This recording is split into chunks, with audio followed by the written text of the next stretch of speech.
Es ist Zeit für das nächste Duell, Freunde, hier bei Yu-Gi-Oh! Legacy Duelist Link Evolution. Und zwar in der zweiten Staffel der Kampagne zum nicht Arc 5, nee, 5Ds. Da war auch ein 5 drin, aber ist was anderes.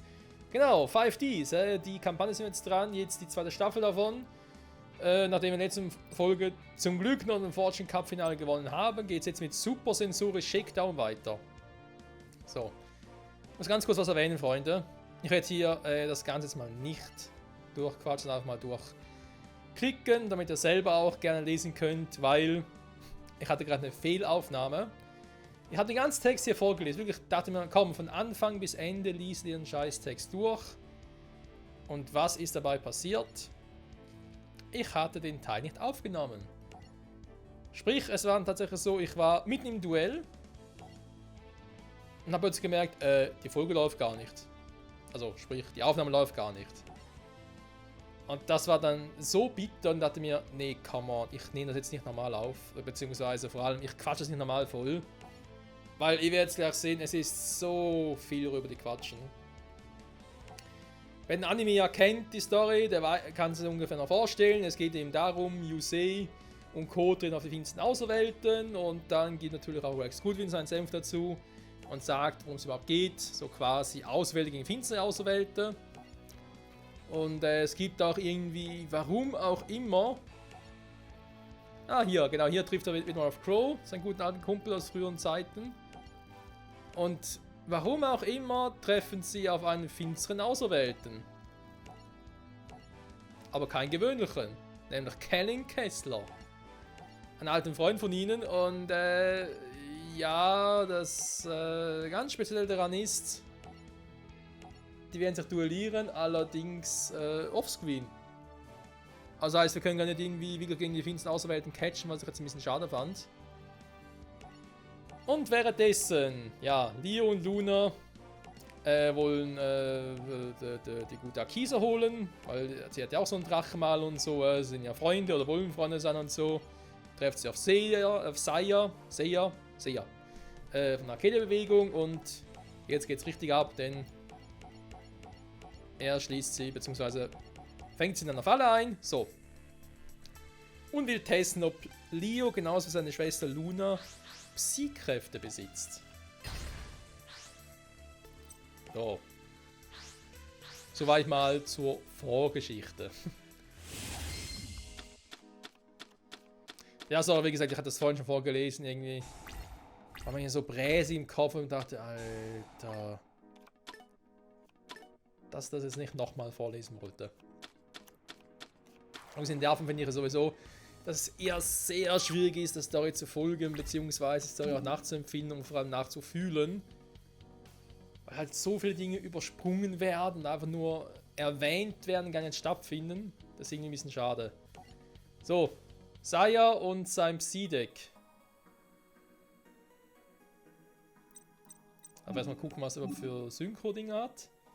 Gedankenherrscher Erzunterweltler, der kommt noch irgendwie bekannt vor.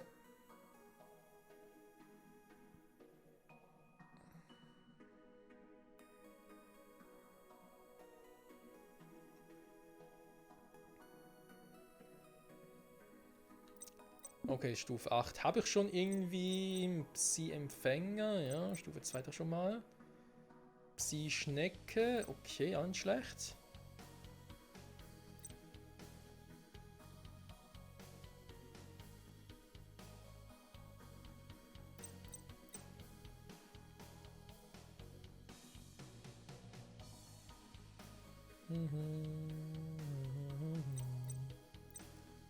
Psy-Springer. Ja gut, also spielen kann ich die Karte mal. Nee. Habe ich irgendwie... Ah, Krebons habe ich auch im Deck. Okay. Psy-Befehlshaber. Ja, ist da Stufe 3. War ein Stufe 4 Empfänger? Glaub nicht, wa? Nee, aber eben ich habe Krebons. Ja, Krebons ist geil, komm. Der ist ein cooles Viech.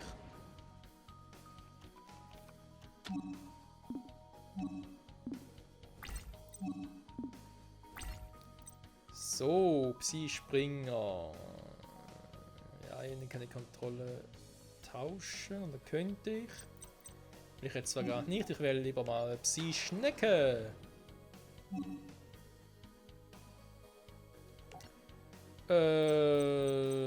Nee.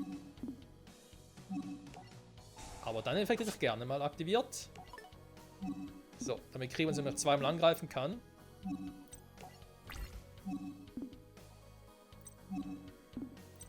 Was? Oh nein. Ach, Michael.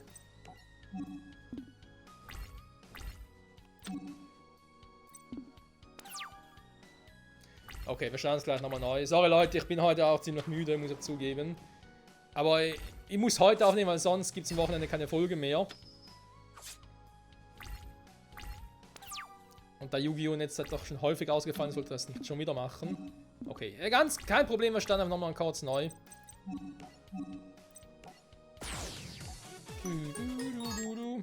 So. Ja, vor allem endlich mal die Dinge wirklich richtig durchlesen, ne? Wäre natürlich auch mal eine Option. Okay. Concentration meinerseits.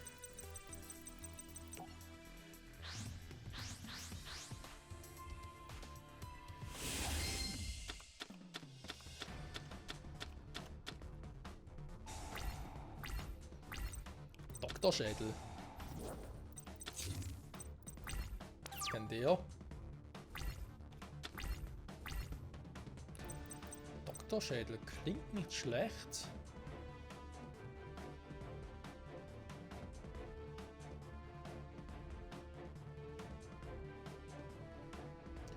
Gedankenbeschützer.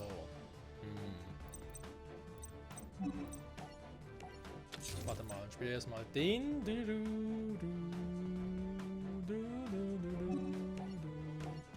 Und Psi-Fluch auch mal zum kurz testen, ob es mit verdeckten Karten auch funktioniert.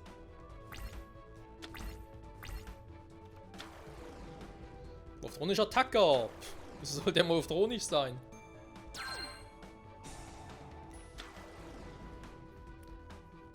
Und die Boomboxen.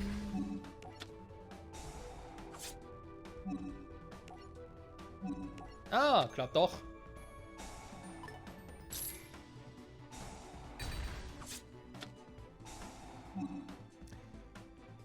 So, wen haben wir denn da noch Schönes? Verstärkter menschlicher Cyborg.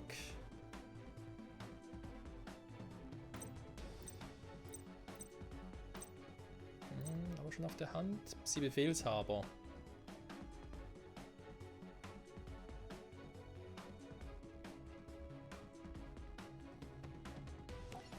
Ja, wo war ich nicht?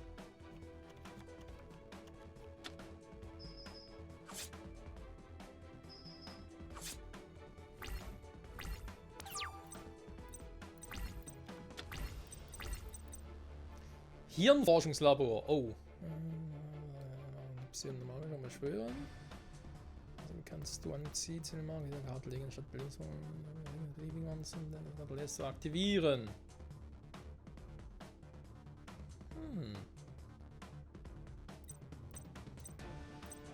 Faszinierend. Wirklich faszinierend. Okay, ist auch ein Empfänger. Ich würde doch mal sagen... Ich rufe mal die Schnecke.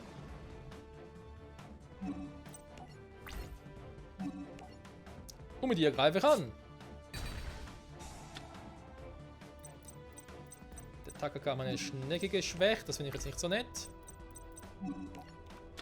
Hier ein Forschungslabor.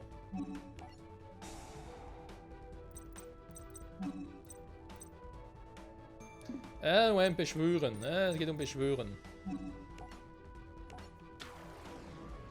Also nicht setzen.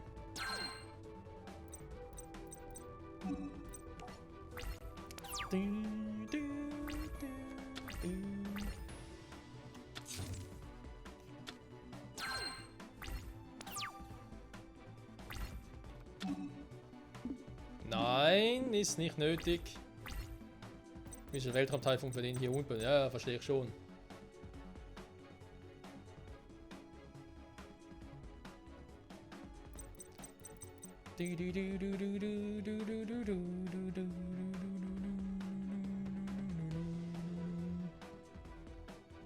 verlieren zu lassen. Okay, bringt momentan noch nichts, aber generell für den Angriff nicht übel. Der Befehlshaber!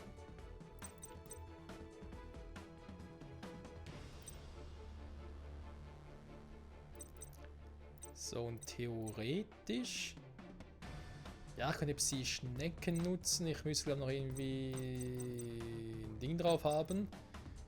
Eine Marke oder so.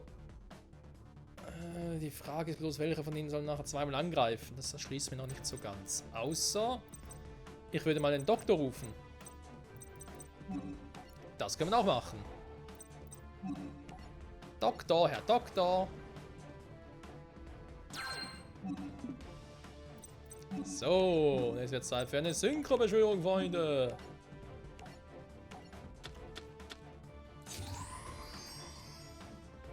Gedankenherrscher, Erzunterwäldler. It's your turn, my buddy. Und nun... Angriff!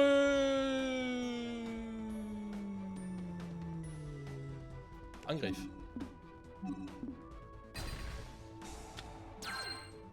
Danke.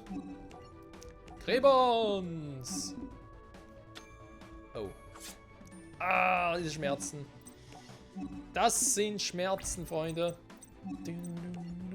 So, das ist noch ein bisschen Weltraum-Taifun verdeckt. Wenn ich Bock drauf habe.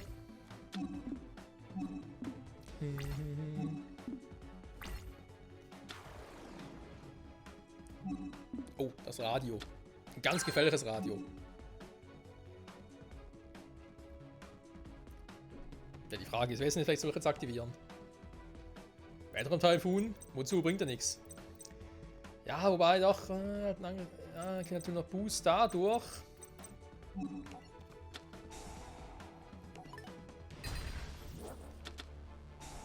Ja, noch kann er noch ein weiteres Viech spezial beschwören. Nee. Oh. Er hat bereits einen Werkzeugdrachen, krass. Die Ausrüstungszauber.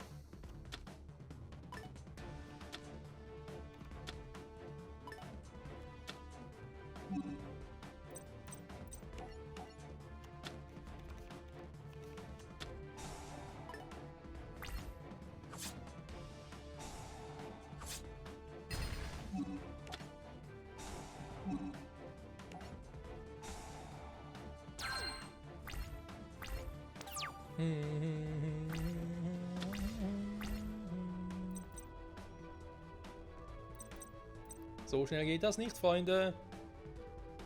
Also nur das Monster kann einen Zug direkt angreifen. Und einen Gegner. Ja gut, vielleicht einen Gedankenbeschützer. Das wäre eine Option. Aber nee. Nee. Gräbern, das Problem ist gegen das motorische Radio, würde zwar gehen, aber irgendwie auch nee. Leo und sein Werkzeugdrache, ja. Kommt der miese Effekt schon wieder. Ja, super. Da muss er das Teil nehmen.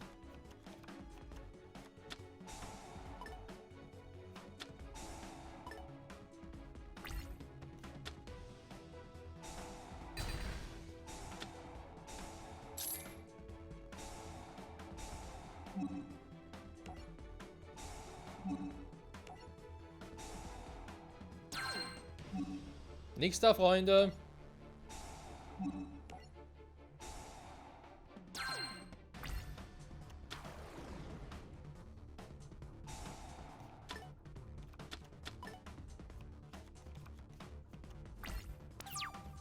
Trotzdem geht er mal ein bisschen auf den Sack, der gute Leo.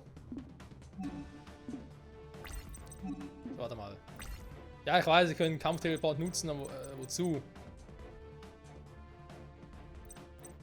Noch viel zu wenig Power, der gute Kumpel. Am Hirschforschungslabor.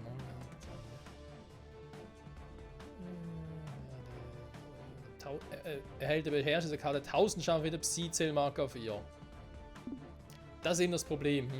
Also, wenn er Seezingen zerstören würde, hätte er bereits verloren. Wenn er doch gar nicht irgendwie den Effekt reflektieren könnte.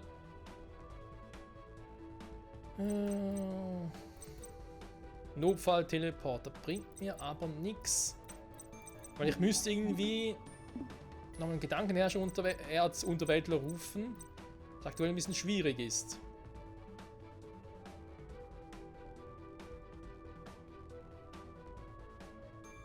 Doppelwerkzeug, oh scheiße. S und B, die Raketenbilder.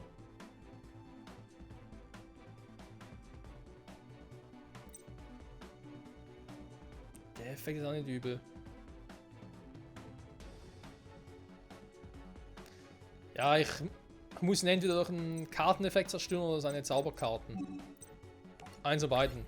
Die haben sonst keine Chance. Dann nützt mir auch der Notfall-Teleport recht wenig.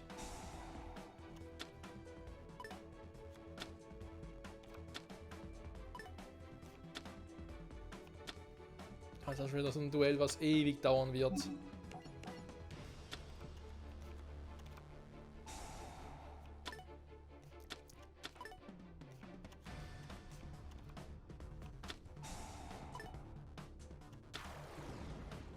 Elektronisches Mikroskop.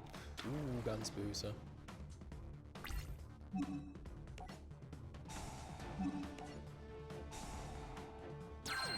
Leo, lass gut bleiben. Ne? Das Ganze, das können wir noch 1000-mal machen. Solange du keine Karte hast, die meine Zauberkarte vom Feld fickt, kriegst du mich nicht platt. Never ever.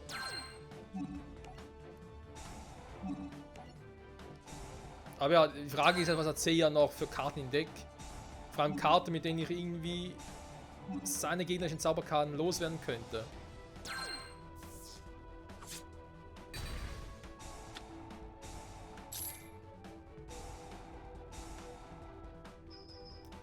Oder auch nicht. Danke, Leo. Oh Gott, hey. Ganz ehrlich, Seiyas Psy-Deck. Ist irgendwie ein Witz, kann das sein? Aber ein schlechter Witz.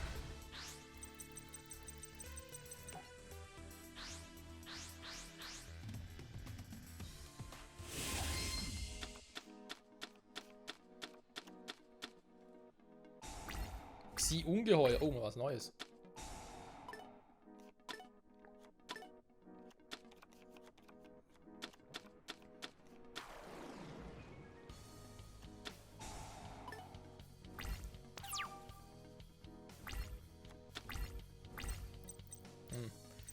Cool, schon mal das Dimensionsgefängnis mal bekommen habe. Die Karte hätte ich vorher gebrauchen können, ganz ehrlich. Okay, Psy-Ungeheuer hat einen coolen Effekt. Warte mal. Verstärkter menschlicher Psy-Bar. Kommt dann natürlich später zum Zug. Und rufen wir mal die Psy-Schnecke, komm. Weil ich verstehe Leo nicht ganz, was er jetzt mit dem Zug bezweckt.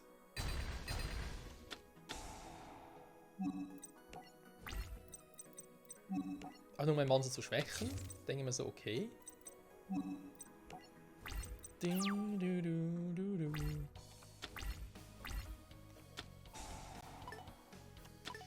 Bei nur 2 Karten magischen Hammer spielen ist auch gewagt.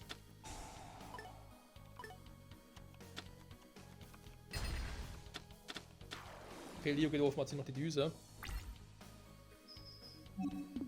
Nee. Viel zu früh, Freunde. Tja, jetzt hat Leo keine Karten mehr. Jetzt hat er mal Kartenpech, wa? So, wieder mal die Psy-Schnecke rufen. Was auch sonst. So, der Weltraumtreffpunkt geht ein bisschen auf den Sack. Deswegen erst einmal die Karte setzen, damit es mich nicht mehr nerven kann. So, dankeschön und tschüss.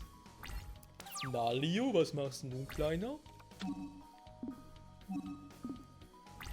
Willst du ein Spiel spielen?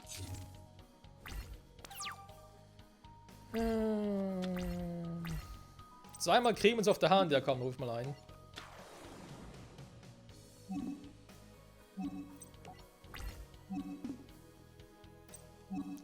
Psy-Schnecke! Die morphtronische Videokamera! Was nicht alles gibt, Freunde. Gibt's auch morphronischen Fernseher?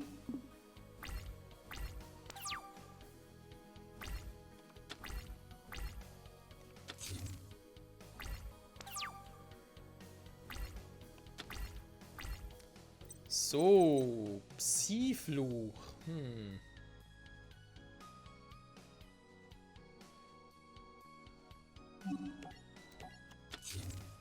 Das ist zwar schon mal besser. Psi-Ungeheuer. So eine Frage, habe ich überhaupt so ein starkes Psi-Monster im Deck? Ja, mal gucken.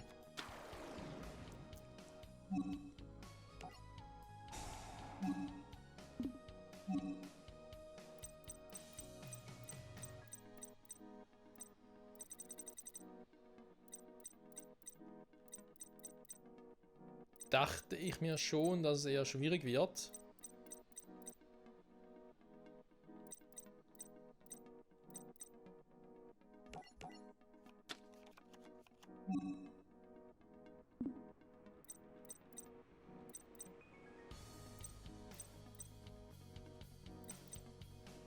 Ja, ist natürlich jetzt doof gelaufen, weil es vorher jetzt natürlich funktioniert. Er hat natürlich vorher Psi-Ungeheuer Stufe 2 mit der Psi-Schnecke Stufe 4 plus Krebel Stufe 2 synchronisieren können, hätten Stufe 8 Monster rufen können, also Gedankenherrscher Erzunterwäldler. So läuft's, Freunde.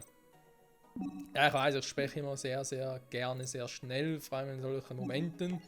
Wenn ich mir denke, dass es sonst zu lange dauert. Deswegen lieber viele Informationen in kurzer Zeit verarbeiten. Aber das ist nur selten eine gute Idee. Vor allem dann, wenn das Gehirn zwar schnell genug wäre, aber das Mundwerk sich einfach denkt, nö, will ich nicht. Da geht man viel zu schnell. Also wenn das Gehirn quasi schneller als der Körper ist. Okay, locken lässt sich auch nicht. So.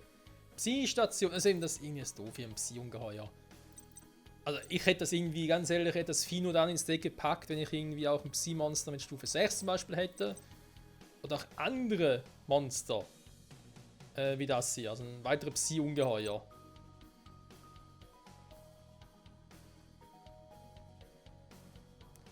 Psi-Station,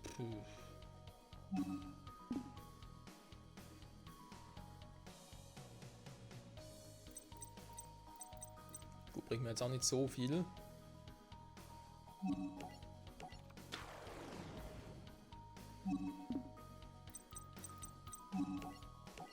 Psi-Station. Ja, komm, machen wir mal eine Kette.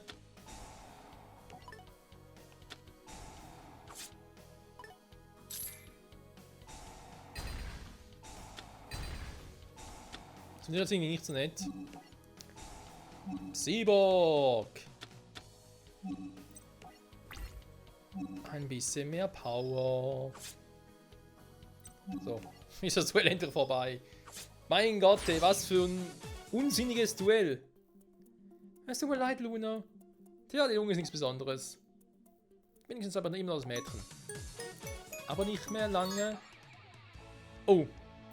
Schon wieder mit Seiya. Oh nee, da gehofft, ich wäre Seiya endlich los. Ja, gut von mir aus. Freunde, im nächsten Part spielen wir den tiefen Graben. In dem Sinne Seiya gegen Kali Carmen offenbar. Wir werden sehen.